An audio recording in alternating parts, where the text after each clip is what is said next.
Sir? Ay, wala po. Bakit?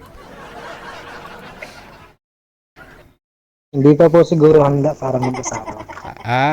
Hanggang ngayon di ka pa rin handa? Hindi po. Okay. So, meaning wala po talaga kayong naging asawa, live-in partner, anak? Meron po ako naging asawa noon, kaso wala pa. Maaga po siyang kinuha. Maaga, hindi hapon, maaga. Hindi, joke lang. Bale, namatay na ho siya, biyudo na po kayo? Opo. Oh, okay. Bakit ho maaga naman ho yatang kinuha? Bakit anong kinamatay? May nagkasakit po siya ng breast cancer. Sumali ka na po ba dito dati? Dati po, Ah, sumali na po. o yun nga po, dati anong taon? Ngayon po yung mga April. Kaya pala familiar yung kwento mo. Yung naikwento mo kasi yung asawa mo, may breast cancer. Sabi ko parang narinig ko na yun, parang busis mo yun Ikaw pala. Sabi ko na ikaw eh. Okay. Dahil namatay na ako si misis mo, biyudo ka na. Ilan po anak ninyo, sir? Dalawa po. Dalawa na. O kamusta naman ho yung nakausap nyo nung April? Kamusta kayo? Hindi ko nga po alam, bigla na lang po nawala eh. Ala. Hindi mo lang po nagpaalam. Hindi siya nagpaalam. Okay. Saan po kayo sa Batangas, sir? San Juan, Batangas po. San Juan, Batangas. Hindi pista dyan sa inyo sa Pizza 24? Po? Pista po dyan sa inyo sa 24? Ngayon pong tika 4 po sa dito. Ngayong 4 bukas, pista dyan sa inyo? Opo. Okay. Happy pista, sir ha? So, anong kaganapan? Ano dyan? May handa? Nagkatay ka ng baboy, kabayo, kambing? Ay, on hold tayo. May tumawag ko sa inyo, sir. Gusto yatang magpa-shoutout. Wala naman po. Ay, nakita ko, may tumawag eh. Lumalabas dito sa amin eh. Ayan tumawag na naman. Basta magtutot, ibig sabihin naka-hold tayo. Pag naka-hold tayo, may tumatawag sa kanya. Naka-standby tayo ba? Sino kayang tumatawag, sir? Baka yun, magde-deliver ng baboy?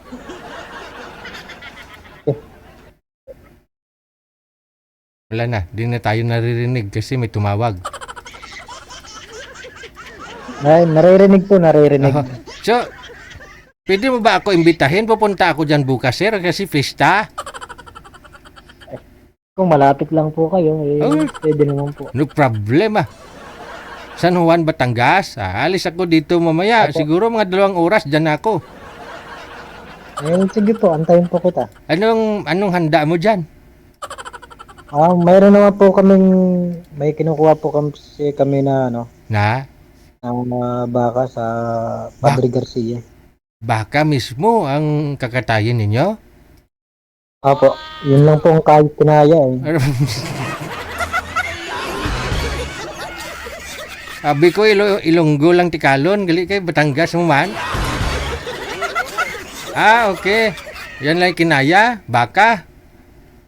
Opo. Baka wala. Mayroon. Matawag po ako bukas. Wow. Masarap pa naman yung kalderitang baka, no?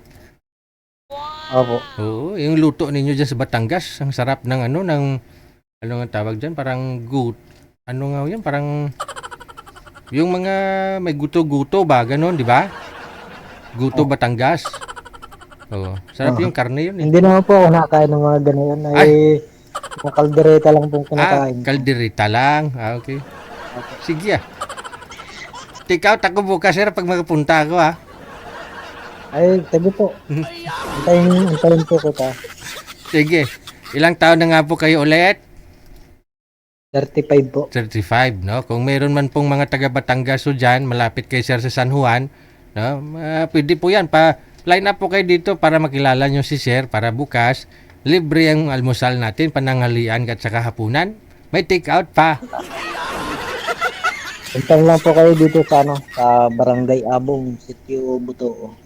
Barangay Abong, Sitio Butuo. Opo. San Juan, Batangas. Wisable po ba yun, sir? Naantay po kami hanggang alas 4 ng hapon. Ano po yun, sir? Hanggang alas 4 ng... Naantay po kami sa mga bisita hanggang alas 4 ng hapon. Hanggang alas 4. Huwag kang mag-alala, alas 4 ng umaga, dyan na ako. Barangay. Hanapin ko nga sa way, sir. Barangay Abong, Abong, Sitio Butuo. Butuo. Opo. Buti hindi naging butua. Buto.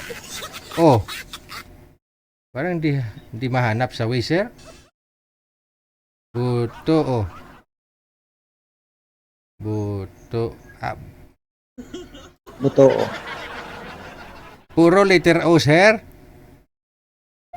Butuo po, Butuo. Bio, no? Opo. Bio, T-O-O, ganun. Ulang po, o. Oo. Di buto lang yun, di buto. Tinunto ito. Tapos ang nakalagay po DJ sa ano ay The Farmer's Farm. Ano pa? The Farmer's Farm po. The Farmer's Farm. Opo. Hanapin ko nga. The Farmers. Andyan po ba kayo nakatira, sir? Baka hindi naman, ha? Ay, dito po. Dito po ako. The Farmers Farm Food. Ay, nasa Italy man to, hindi man to sa Batangas. I-share mo na lang, sir, yung location. Pupunta ako dyan mamaya tapos ko mag-onboard program dito, sir. Alas 4 dyan ako, sir, ha? Sige po. Ano po. Sige, hanapan kita na makakausap, ha? Ayan, naka-hold na naman tayo. Tutot na naman. Ayun po, sa mga malapit kay sir, familiar kayo sa lugar niya, Barangay Butuo. Pinaspell ko sa kanya. Tapos BUTO ang sabi. So, tinunto ito. Bastos man nga lugar ay.